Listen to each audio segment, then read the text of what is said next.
Now, the African National Congress this weekend moved to dissolve its provincial executive committee in the province of Limpopo. The province was the scene of intense factional conduct ahead of the ruling party's 53rd elective conference last year, where President Jacob Zuma fought off an attempt by South Africa's Deputy President Kgalema Motlanthe to challenge him for the party's presidency.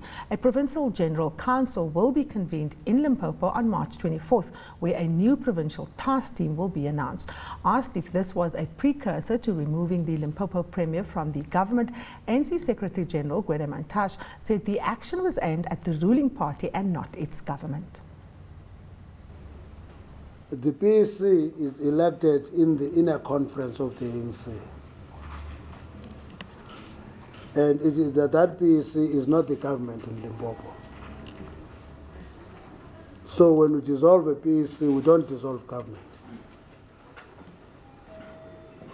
That's straightforward. It's like the NEC is not government at national level. When it goes to a conference and gets elected, the government doesn't get dissolved. That's why when you go to ministers and MECs, you'll find many people who are not in the structures formally of the ANC. So there are two different processes. So the dissolution of the PEC has no direct implication for the government. If there's anything happening in government, that decision will be taken at another level as an independent decision to the decision of the African National Congress. Staying with that briefing, the party Secretary General Gwede Mantashe explained the motive behind the disbanding of the National Executive Committee of the organization's youth wing, the ANC Youth League. Mantashe said the action was a response to continued ill discipline that had brought the organization into disrepute on several occasions. Mr. Mantashe said all pending provincial and regional conferences of the Youth League have been stopped with immediate effect. An interim team will be selected and put into place to help rebuild the league into an acceptable face that must represent the future of the African National Congress. Given that the Constitution empowers the NEC in dissolving its structures to put interim structures, that Constitution will also tell you that that structure is given the responsibility of the structure it is standing in for. That's why when you have a PTT in the Free State, both the coordinator and the convener will sit in the NEC almost in the same status as the chairperson and the secretary of other provinces.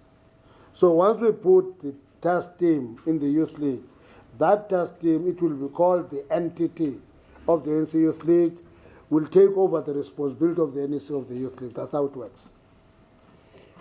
Is this a patch? Because of the Mangaung conference. The Mangaung conference has come and gone. We don't go around paging people for that conference. But what we do, you will remember that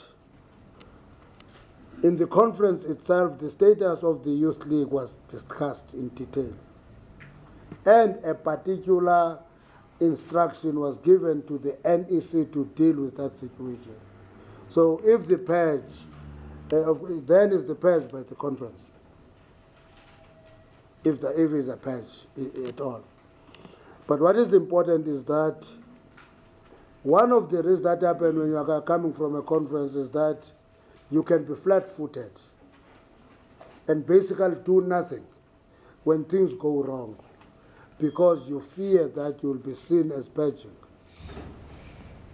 Meanwhile, in line with the decision of the 53rd National Conference in Mangaung in December, the ANC has established its Integrity Committee. It was announced in December that the new commission will have power to dismiss any member, including public servants, for corruption. The Integrity Commission would be the first port of call for all allegations of corruptions against any ANC member and will also be used to evaluate membership applications. In line with the decision of the 53rd National Conference on the establishment of the Integrity Commission, the Commission was formally established. We have an Integrity Commission and the guidelines have been approved by the NEC. I can read you the names It will be chaired by Istwalandwe Siaparangwe Endumlangi.